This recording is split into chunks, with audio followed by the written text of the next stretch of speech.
नमस्कार. बर्गर म्हणजे सगळ्यांना आवडतं, तो मलाही आवडतो. आणि त्यातल्या त्यात चिकन बर्गर म्हणजे काय विचारूच नका.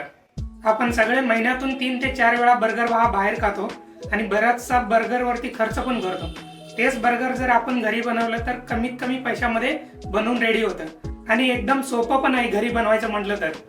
आजच्या व्हिडिओमध्ये आपण हेच बघणार आहोत की चिकन बर्गर घरच्या घरी आणि एकदम सोप्या पद्धतीने कसं बनायचं. आज मी काही टिप्स आणि ट्रिक्स पण तुम्हाला याबरोबर देणार आहे, तर व्हिडिओ शेवटपर्यंत बघा. आणि व्हिडिओ आवडला तर तुम्ही लाईक करा, कमेंट करा आणि चॅनलला सबस्क्राईब करायला विसरू नका. तर सगळ्यात आधी चिकनची पॅटी तयार करून घेऊयात. त्यासाठी अर्धा किलो चिकन किमा इथं घेतलेला आहे. चिकनचा किमा तुम्हाला दुकानात पण भेटेल. जर तुम्हाला दुकानात नाही भेटलं तर दुकानातून बोनलेस चिकन आणा आणि घरी आणून ते मिक्सरला लावून बारीक करा, म्हणजे चिकन किमा तुमचा रेडी होऊन जाईल. मी पण हे असंच केलेलं आहे.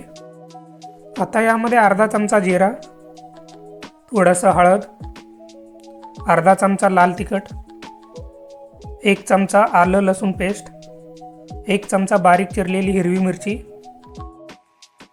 अर्धी वाटी बारीक चिरलेला कांदा, 1 चमचा गरम मसाला, थोडंसं मीठ, थोडासा पुदिना आणि थोडीशी कोथिंबीर आणि शेवटी अर्धा चमचा साखर.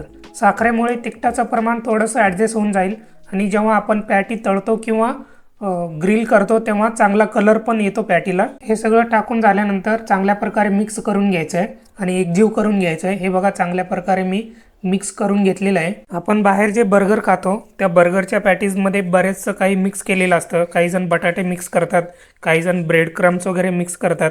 ते जर आपण घरी केलं तर असं एकदम प्युअर चिकनचं पॅटी बनून तयार होते. आता आपण याचं गोल आकारामध्ये पॅटी तयार करून घेऊयात. पॅटी तयार करत असताना एक लक्षात ठेवायचं की जास्त जाड आणि मोठी पॅटी नाही करायची. आपला जो बर्गरचा बन असतो त्याच आकाराचा पाहिजे आणि जास्त जाड पण नाही करायचं. जर जास्त जाड केलं तर ते शिजण्यामध्ये वेळ लागतो आणि वरून सगळं करपून जातं, त्यामुळे पॅटीची टेस्ट पण खराब होऊन जाते. पॅटी आपले रेडी झालेले आहेत. पॅटी आता आपण कोटिंग करून घेऊयात. कोटिंगसाठी इथं मी अर्धी वाटी मैदा यूज केलेला आहे आणि त्यामध्ये अर्धी वाटी कॉर्नफ्लॉवर यूज केलेलं आहे. दोन्ही मिक्स करून घेतलेलं आहे आणि वरून पॅटीला असं आटा लावून घेतलं आहे.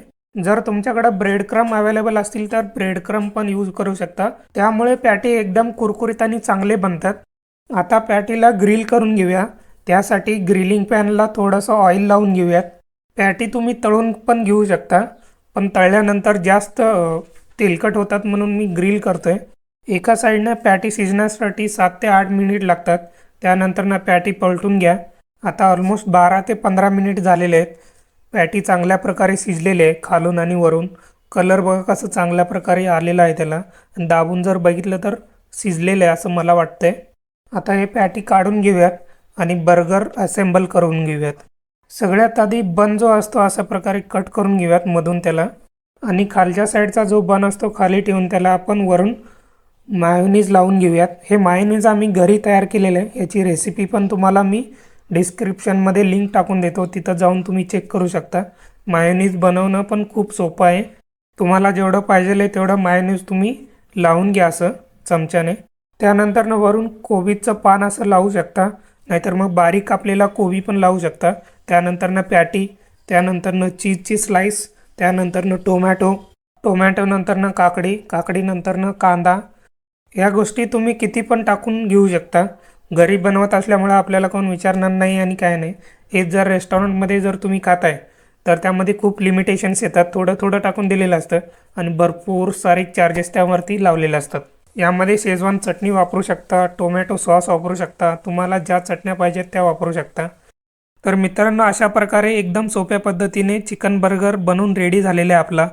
मोठमोठ्या रेस्टॉरंट आणि ज्या ब्रँडचे बर्गर मिळतात त्याच्यापेक्षा 1000 पटीनं चांगला झालेला आहे. आता तर सगळ्यांच्याच तोंडाला पाणी सुटलेलं असेल. माझ्या तर तोंडाला आधीच पाणी सुटलेलं आहे. मी हे घेतो खाऊन आता बर्गर. तुम्हीसुद्धा तुमच्या घरी ही रेसिपी ट्राय करा आणि आम्हाला कमेंट करून सांगा. तर आता भेटूया आपण नेक्स्ट व्हिडिओमध्ये एका नव्या रेसिपीसोबत. तोपर्यंत सर्वांचे आभार.